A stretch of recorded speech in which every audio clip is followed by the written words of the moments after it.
Okay, अस्सलाम वालेकुम। तो अब डिस्कस करते हैं हम बायोकेम का पोर्शन डीएनए स्ट्रक्चर। तो डीएनए बेसिकली होता क्या है? हमारे पास सेल होता है। सेल में क्या है? हमारे पास साइटोप्लाज्म होता है एंड न्यूक्लियस होता है। मेन में बात कर रहा हूँ।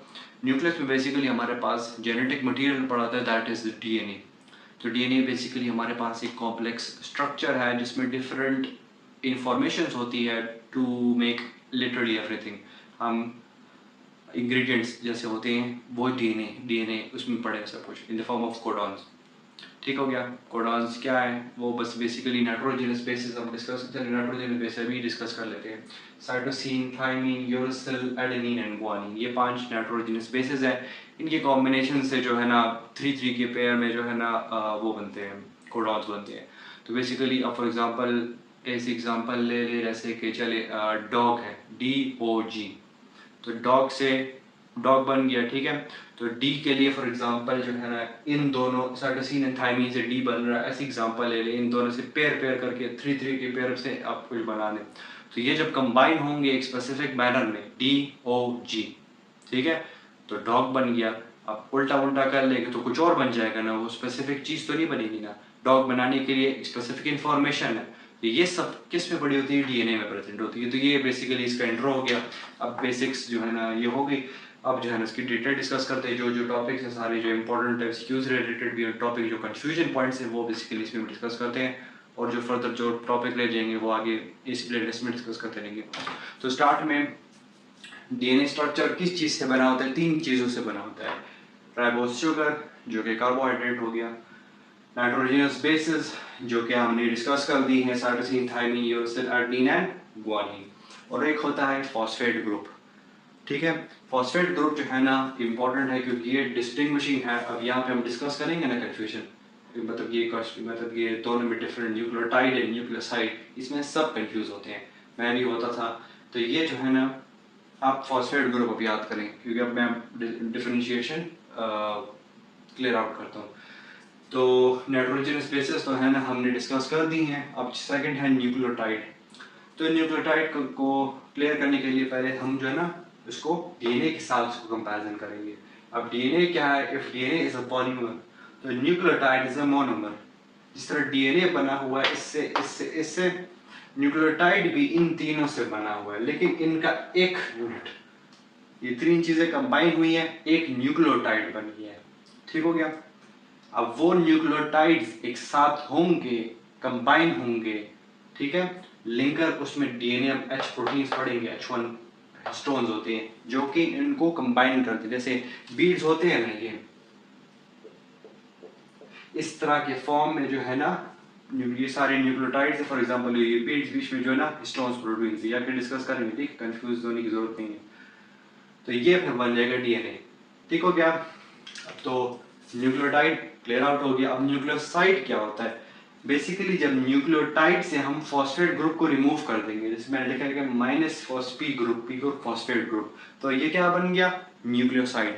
जैसे एग्जांपल एटीपी के ले ले, एनर्जी करेंसी ऑफ सेल है, ट्राइफॉस्फेट है, एडेनिन ट्राइफॉस्फेट, ठीक है, एडेनोसिन ट्राइफॉस्फेट, सॉरी।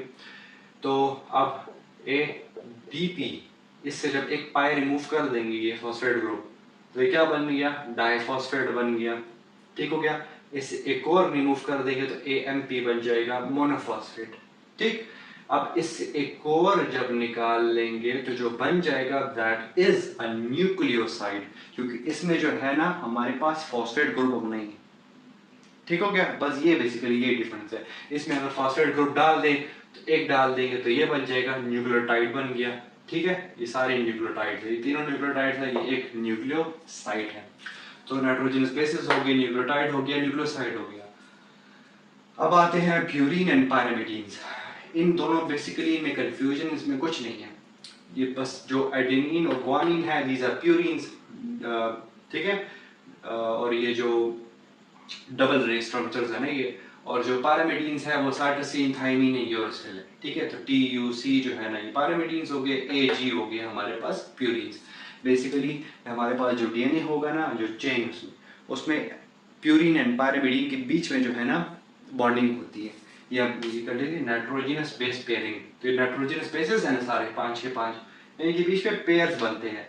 तो ए एडेनिसिन एडेनिन जो एडेनिसिन नहीं, ठीक है, गलती हो गई मुझसे, एडेनिसिन जो है ना न्यूक्लियोटाइड है, वो भी डिस्कस करते हैं, ठीक है। एडेनिन जो है ना ये बनेगा बॉन्ड, डबल बॉन्ड बनाएगा, double hydrogen bond with thymine. Guanine बनाएगा triple hydrogen bond with cytosine in DNA, ठीक है। अब ये तो डीएनए, अब आरएनए की डिफरेंशिएशन बता रहे, तो वहां पे क्या थाइमीन की जगह क्या होगा, यूरेसिल हो गया, ये बस डिफरेंस हो गया बीच में। और ये जो है ना इसमें जो है ना OH ग्रुप नहीं होगा, इसमें होगा ये डीऑक्सी राइबोस शुगर है और ये राइबोस शुगर है, ठीक हो गया। तो प्यूरीन एंड पायरिमिडीन्स भी हो गए। अब ये देखें नाइट्रोजनस बेसिस और उसके न्यूक्लियोटाइड जो होंगे ना, स्पेलिंग डिफरेंस है इसलिए मैंने साइड बाय साइड लिख ली।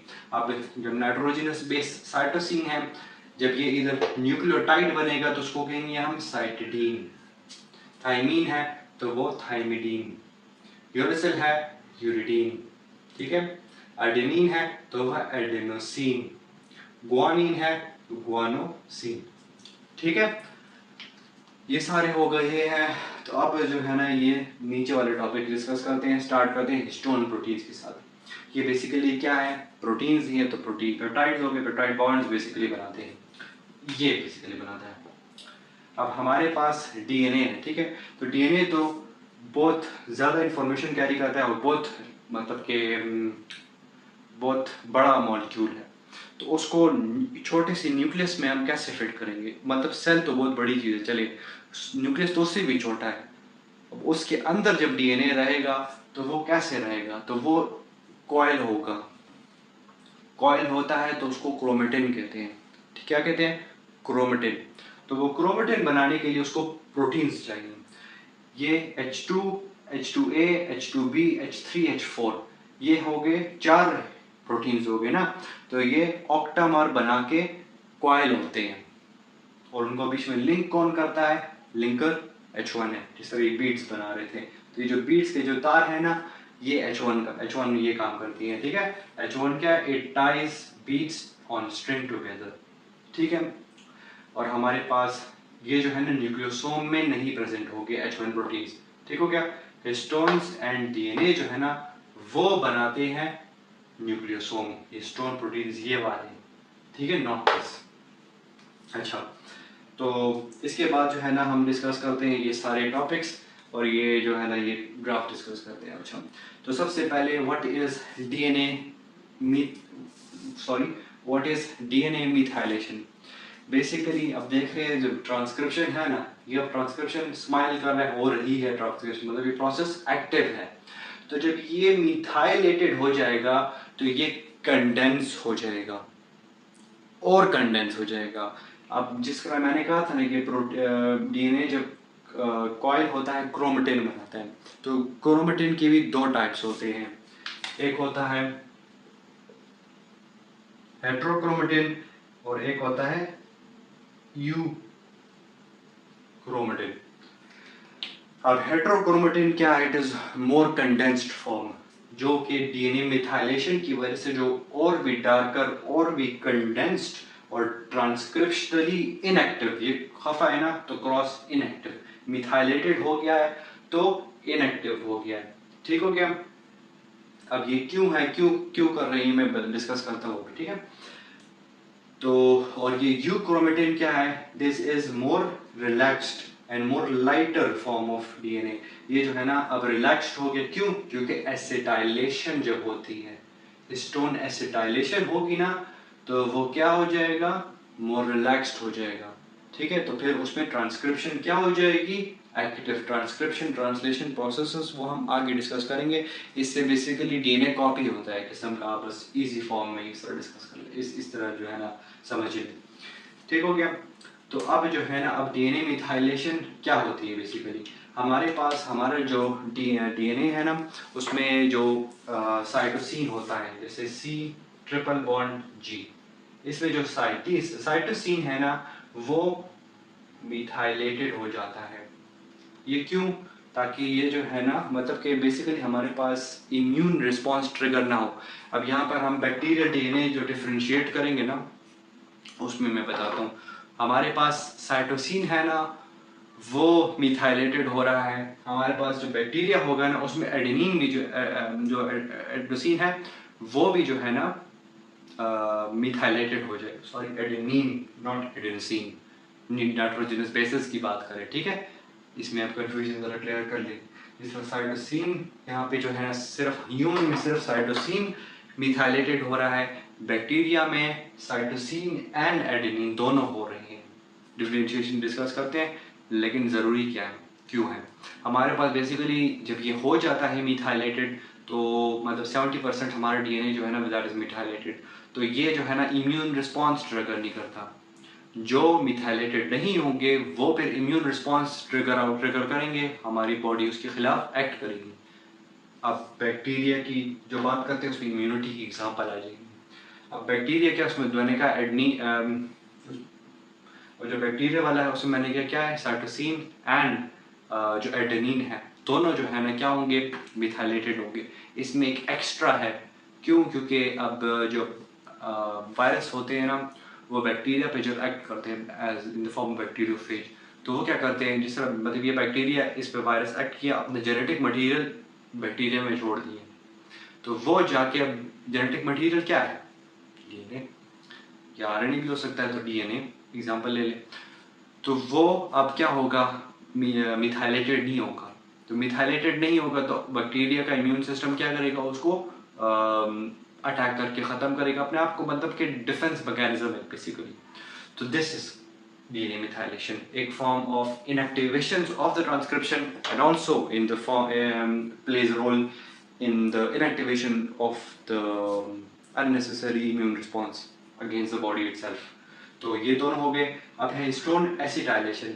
अब जिस तरह डीएनए मिथाइलेशन से ट्रांसक्रिप्शन बंद हो रहा था, हिस्टोन एसिटाइलेशन से ट्रांसक्रिप्शन एक्टिव हो रही है। So these go hand in hand, opposite एक दूसरे के, ठीक है। और अब लास्ट है एपिजेनेटिक्स। एपिजेनेटिक्स क्या है, it is basically the way we know जो कि हमारा जीन ऑन एंड ऑफ कैसे होता है। ये मिथाइलेटेड हो गया तो ऑफ हो गया, एसिटाइलेशन हो गई तो ये ऑन हो गया। So this is basically epigenetics. और एक और बात के हमारे पास अब ये हिस्टोन्स प्रोटीन्स हैं, ये लिपिड्स बना रहे हैं, लेकिन ये क्यों बना रहे हैं, बेसिकली हमारे पास फॉस्फेट ग्रुप की वजह से डीएनए क्या होता है, नेगेटिवली चार्ज होता है, और जो प्रोटीन्स हैं ये histone these are positively charge. Positive negative attraction की वजह से जो है ना बेसिकली यहाँ पर स्टेबलाइज जो है ना मतलब कि स्ट्रक्चर एक बन जाता है। तो यहाँ पर हमने ये सब टॉपिक डिस्कस कर दी हैं, तो जो रिमेनिंग चीज़ें होंगी ना बायोकेम की इसी रिलेटेड ये डीएनए वो आगे जो है ना टॉपिक्स में डिस्कस होती रहेंगी, तो टेंशन लेने की ज़रूरत नहीं है। यहाँ पर अगर कोई कन्फ्यूजन हो किसी टॉपिक में, अगर कोई कन्फ्यूजन हो या मुझसे गलती हो गई हो, तो आप जो है ना कमेंट सेक्शन में कमेंट कर सकते हैं, तो मैं जो है ना वहाँ पे क्लियर कर दूँगा। ठीक हो गया, थैंक यू, अल्लाह हाफिज़।